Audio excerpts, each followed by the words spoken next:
साल 1969 में नासा ने 4 महीने के अंदर दोबारा एस्ट्रोनॉट्स यानी वैज्ञानिकों को चांद पर भेजा और 1972 के बीच सिर्फ 3 साल में ही टोटल 7 बार एस्ट्रोनॉट्स को चांद पर भेजा गया। नासा को चांद पर आकर ऐसा क्या मिल गया था जिसके लिए एक के बाद एक इतने सारे मिशन वहां भेजे गए? और कभी सोचा है चांद में इतनी दिलचस्पी रखने वाले नासा ने अचानक से इस पर कोई भी मिशन भेजने क्यों नहीं भेजा? मिशन इस दुनिया का अंधेरा वह खौफनाक है जो आम लोगों से छुपाया गया। दोस्तों, हमारे चंद्रयान 3 में चांद के दक्षिणी ध्रुव पर लैंड किया है। इसी बात पर चैनल को सब्सक्राइब जरूर करें। और यह कारनामा करने वाला भारत दुनिया का पहला देश बन गया है। काफ़ी अजीब लगता है कि नासा आज से 50-55 साल पहले ही चांद पर पहुंच गए थे। उन्हें चांद के इस हिस्से में जाने की दिलचस्पी क्यों नहीं? क्योंकि नासा अगर चाहे तो वह कभी भी चांद के रहस्य को एक्सप्लोर करने के लिए मिशन किया क्या है कि 1972 के बाद नासा ने चांद से पर ऐसा क्या देखा? इसकी बात नहीं करना चाहते। क्यों नहीं करना चाहते इसकी बात? इसका संबंध उनके चांद पर उनकी कहानी हम साथियों से सुनते हैं या फिर इसका कारण कुछ और है? चलिए हम चांद की अंधेरी दुनिया का रहस्य जानते हैं। इसलिए पर्दा उठाने वाले हैं।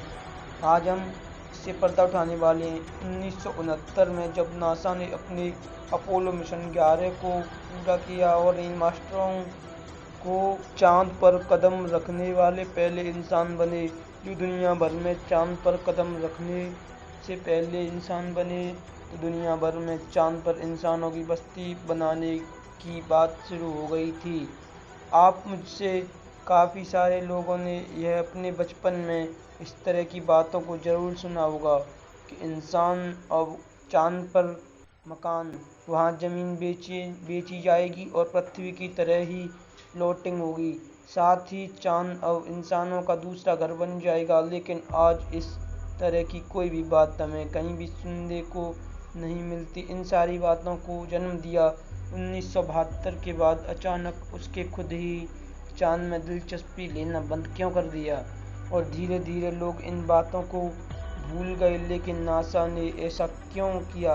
इसके पीछे अलग अलग एक्सपर्ट्स अपनी अलग अलग कॉन्फ़िगरेशन थ्योरीज बताया गया है कि अपोलो 11 मिशन के दौरान नील आर्मस्ट्रांग और गर्ल्स ने बड़े बड़े टावर देखे थे जिन्हें बाहर रहने वाले एलियंस ने बनाया था। कहा जाता है कि इन टावरों को एलियंस ने इंसानों पर नज़र रखने के लिए हजारों साल पहले बनाया था।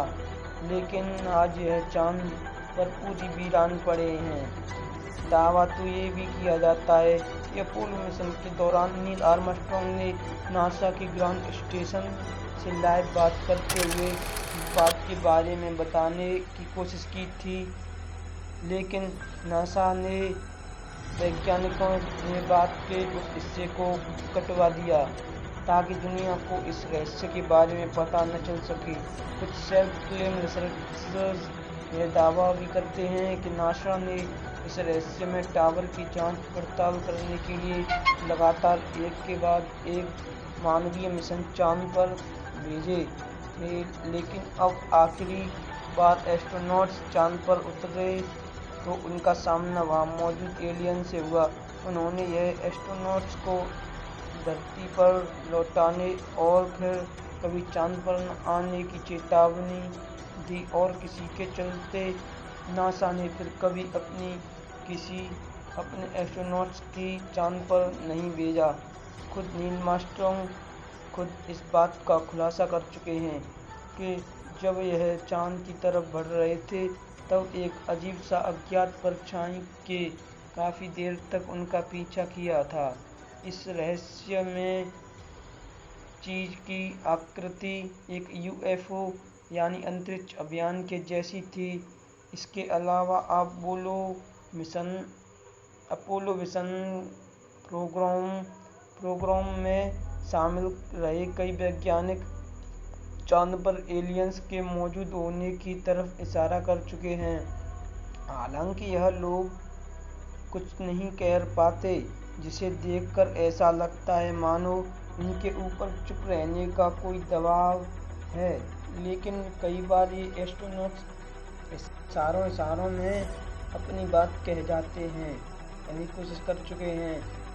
साथ ही कुछ सेल्फ क्लेम रिसर्चर्स का राइटर यह कहते हैं कि चांद अंदर से और इसके अंदर एक पूरी एलियन सभ्यता निवास करती है। खास करके दक्षिण ध्रुव पर एलियन होने की बात सबसे ज़्यादा की जाती है, क्योंकि यहाँ हमेशा अंधेरा रहता है और इस एरिया में इतने बड़े बड़े गड्ढे हैं कि इनके अंदर पूरा शहर समा सकता है। हम सब बता दें कि ये सब कंस्पिरेसी थ्योरी पर आधारित, और इसका मतलब यह है कि लोगों ने तर्क देने के लिए बातें तो कही हैं, लेकिन इन्हें सच साबित करने के लिए इनके पास कोई सबूत नहीं है। इसलिए इस मामले पर यकीनी तौर पर कुछ भी नहीं कहा जा सकता। लेकिन ज़रूरी है कि पिछले 60 सालों में चांद को लेकर नासा का जो अजीब रवैया रहा है, वो हर सवाल जरूर खड़े कर सकता है, और इस सवाल के जवाब हमें कब मिल पाएंगे, इस पर कुछ भी नहीं कहा जा सकता। बाकी हमारी आज की वीडियो में अगर आपको अच्छी लगी हो तो चैनल को सब्सक्राइब करें, लाइक करें, शेयर जरूर करें। धन्यवाद।